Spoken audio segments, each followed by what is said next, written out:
Skinny Kenny the Growing Star Vet, and I wanted to actually do a video today of how I powder paint and how I tie my jigs.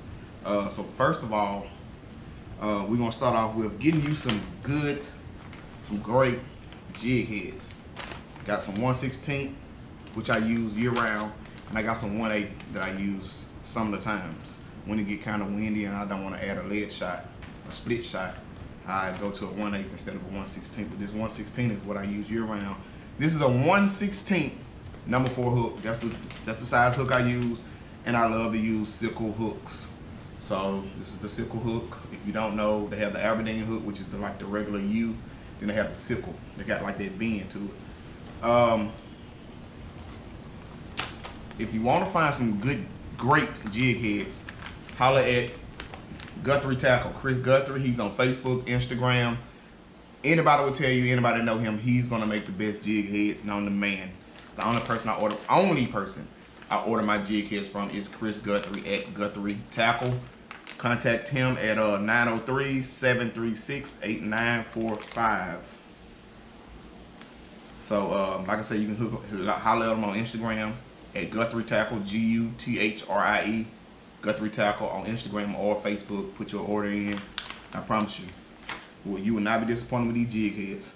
So first of all, I got some fluid beds. These are some fluid beds that I have. You have your aerator pump, just a regular aerator pump. I actually bought the kit. You know, you can make your own, but I actually bought the kit that came with 2 fluid beds. Then you gotta go with your powder paint. Most powder paint I use is from ProTech powder paint. I'm gonna show you what color we want to do. We're gonna do some brown. So first thing I do is I shake it up to loosen it up, because if not, you pour it in there, it's just gonna come out bloom, bloom, bloom, and it'll spill. So what I do, I shake it up to loosen up the powder paint. Just an old turkey fella, and then I just kind of, you can get like a plastic silverware or something, and just put your paint in.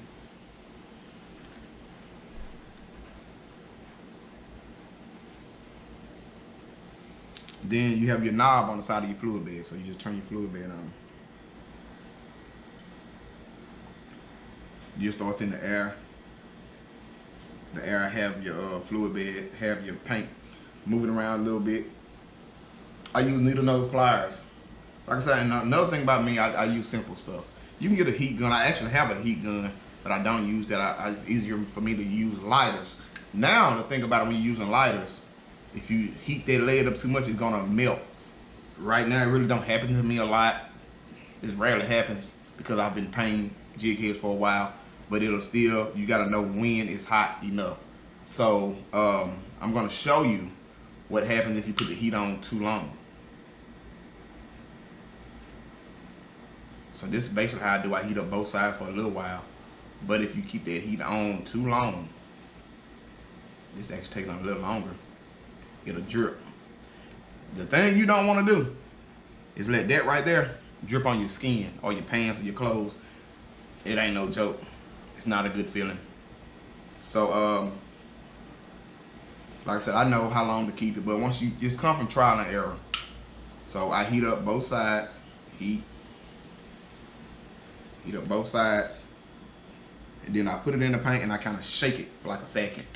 Then you come out and you have your perfect painted jig head. I have a toaster oven that I bought from Walmart that has a rack in it, so I can hang them up on the rack. They have a heating element up top and on the bottom. Only $20 right at Walmart.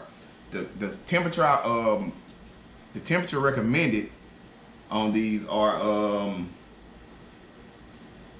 it's on here somewhere. Oh, there it is. It's 350 degrees for 20 minutes. I honestly do 25 minutes, but I do my first 15 minutes is at 250. Then my last 10 minutes, I moved up between 300 and 325. A key though, the key. Very, very, very, very, very big key. Once you get through painting your jig heads, like these are some of the colors I've already painted. This is a pink. Once I get through painting it, before I do anything else, I want to clean that eye out where the fishing line goes through. Because if you bake these jig heads and you do not clean out that eye where the fishing line goes through, you're gonna catch the blues, trying to get that up out of there once it's baked. So they have two things you can use. They got the jig eye cleaner, which I used to use when I first started. Now I just use my X-Acto knife right here. And I line them up. I'll probably do like 20 or 30 at a time. I line them up, put the X-Acto knife in, spin it around a couple times, blow it out, look at it, make sure there's no paint inside that eye. Next step, a lot of people don't do this, but I do it. I love to put eyes on my jig heads. So I have several eyes that I got. If you're going 1/16, the best size eye is to use the 4mm. For 1/8, I like the 5mm. I was thinking with the 1/8, with the 1/16, use the 5mm, which you basically these are the peel head jigs also, these peel head. So when you putting the eyes on it, a 5mm eye on top of a 1/16, you're basically covering up both sides. So you just really have to paint. You can see the paint on the outside. So that's why I love to see more of my paint. I use a 4mm eye for the 1/16 and a 5mm eye. 3D, these are all 3D eyes. They're not the sticker flat eyes, they're 3D eyes. So they kind of bulge out. And I use the 5mm on the 1/8. You can get these eyes, I buy all my eyes right off of eBay. And another thing what I like to do is, I like to try to match my eyes up with the color of the paint. So if I have a pink eye right here, I'm a pink jig head, I'm gonna put a pink eye on it. Now, sometimes you got your color coordination how you want it. If you know you're gonna tie a pink and chartreuse jig, then I would put a chartreuse eye on this. Sometimes I put a chartreuse eye. Well, I'm gonna make a electric chicken, which is pink and sharp.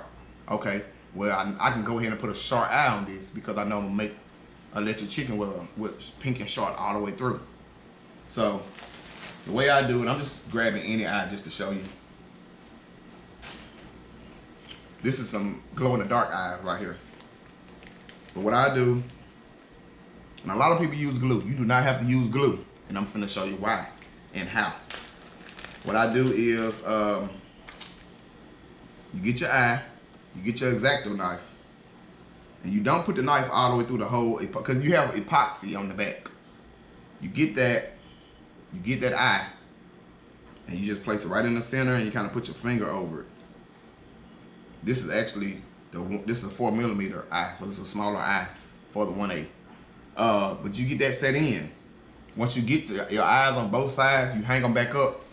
If you heat them up and bake them properly, your eyes are not going to come out. But the thing is, if you bake it too hot and you have it over the heating element, it's going to make this eye all black. It's going to basically take the color out of it. So you want to keep your eyes away from the heating element. So kind of put some in the front and some behind, but not right over top of the heating element in your toaster oven. Because if you get it too hot, it will make the eye just completely black.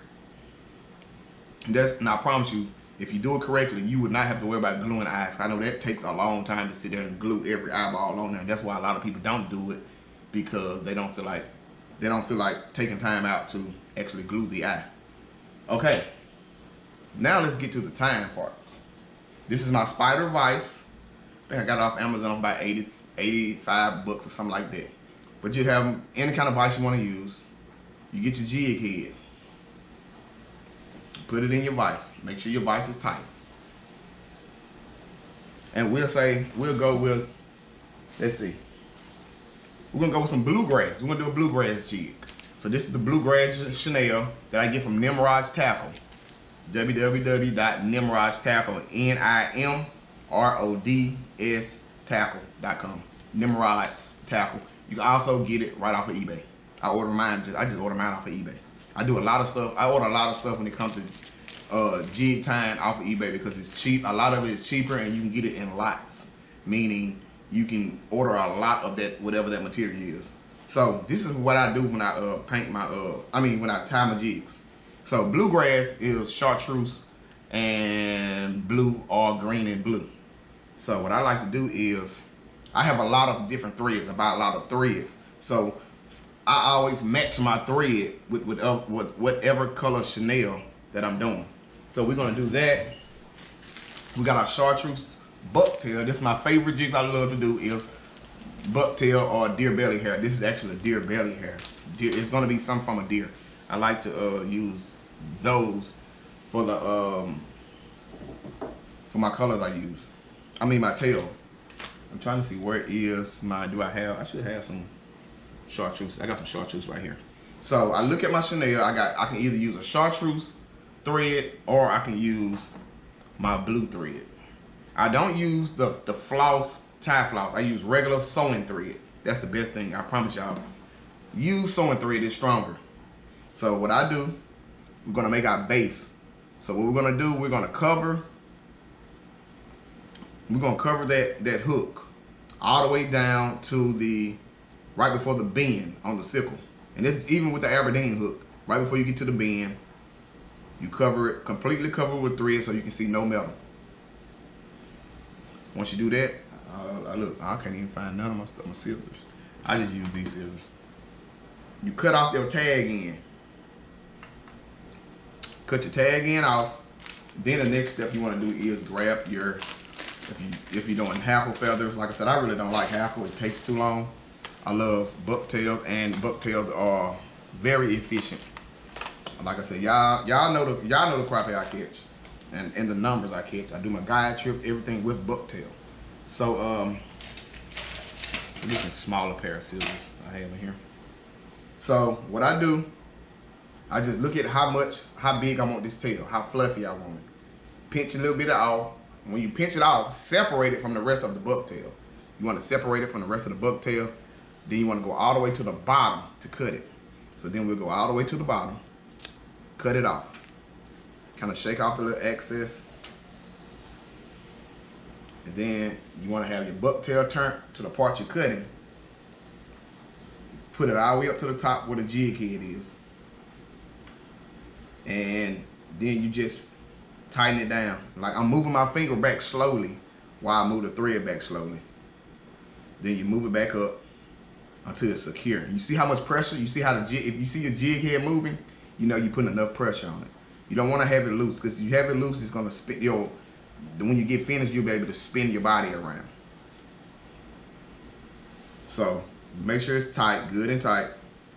Then you look at your tail. If you want your tail to be long, that's fine. I kind of want my tails a little shorter.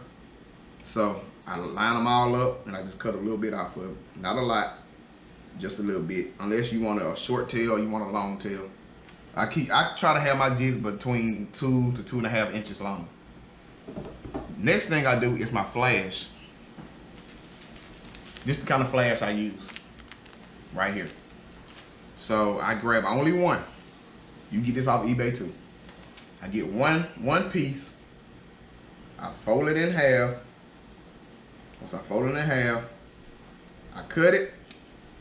This is how I put my flash on. The easiest way for me. You got 2 pieces now. You put it in front of the thread. You see how it's closer to the jig head? You put it in front of the thread, bring it up, line them all 4 up together as close as you can. Then you have your thread to hold it in place. Lay your flash down so you have 2 on each side, and then you lock it in. Once you lock it in, you see your flash, and depending on how long you want your flash, I only have mine a little bit past the tail. I don't really like to have a real long flash. I put a little bit behind the tail. Now you have flash on both sides. Then you get your Chanel. Get your Chanel, start it up by the head again, and you're making your first pass with the Chanel. Now, mind you, you see whichever way you're going with your thread, you have to do your Chanel the opposite way. So I'm going this way with my thread. Bring it back up to the top of the jig head, stop it. So I'm gonna go the opposite way, spinning with my Chanel. And I'm looking at it while I spin it, because I want it to be full. I don't want to have a gap in it. So sometimes I go forward, I go backwards, because I want to make it a full jig. Don't want no gaps in it. Now, this is what I do next, and this is how I do it. And this is gonna come in handy while I say I try to use the same color Chanel as same color thread as I use Chanel. So once I make my last pass over that jig head, I get my thread and I make 1 pass over that Chanel. Sometimes I do 2. Now my chenille is locked in because I have a piece of thread wrapped around it twice. Pull them both tight. You gotta look when you cut this to make sure you don't cut your thread. Cut your chenille off. Now you're gonna need your whip finisher. This is the hardest thing for a lot of people, is this whip finisher. You don't have to use it. You can just tie it in a knot and lock it in, but this whip finisher is easy to make your knots. This is called a whip finisher. This is how you use it. I'm gonna go slow because I know a lot of people, this is the part they're waiting for. So, you see you got a little hook right here. You pull up on that hook. And this is how I do mine. Once I keep it tight on that hook, I wrap it. I pull up on the hook first, and then you have a bend on the back. Now you got the top part that's on the hook, and you wrap the bottom part where you have that bend there. And you go one time around. Now you're gonna cross your thread like you make a triangle. Once you make that triangle, you just spin it, spinning, spinning, spinning, spinning. Now when you get ready to let it loose, you do at least 4 or 5 passes, because all you're doing are making knots. So once you do 4 or 5 passes, you pull down on your thread, on your whip finisher, to release the back part where you got your bend at. Pull tight while you still got the top part locked in. Pull tight, release the top part. Now you have 3 or 4 or 5 knots. Then what you do, cut your thread off, spin it, which I like the rotary vise because you can spin. If you get a rotary vise, you can spin. Then what I use is cement, fly head cement. I get this right from Bass Pro Shop by $7 or $8. 7, 6, 7, maybe $8. You get your fly head cement. I have these small applicator bottles. These small applicator bottles that I use. And sometimes that glue will get hard in it, so I keep a needle in mine. I put the needle in there, clean it out, so the glue can come through easily, flow easily. And all you do is you put a little bead, it's clear, so you just put a little bit right there on your thread, right there where you put your thread at, over your knot. You're gluing your knot tight. Then once you do that, spin it back around, release it, and boom, now you got your bluegrass hand tie jig, a bucktail, bluegrass bucktail hand tie. Boom, ain't that thing pretty? And there you go. So that is how I paint, how I prep my jigs, paint them, put the eyes on them, clean the eye out where you put the line through, put your eyes on them, bake them, put them on your vise, and handle your business. It's your boy, Skinny Kenny, the Bronze Star Vet, showing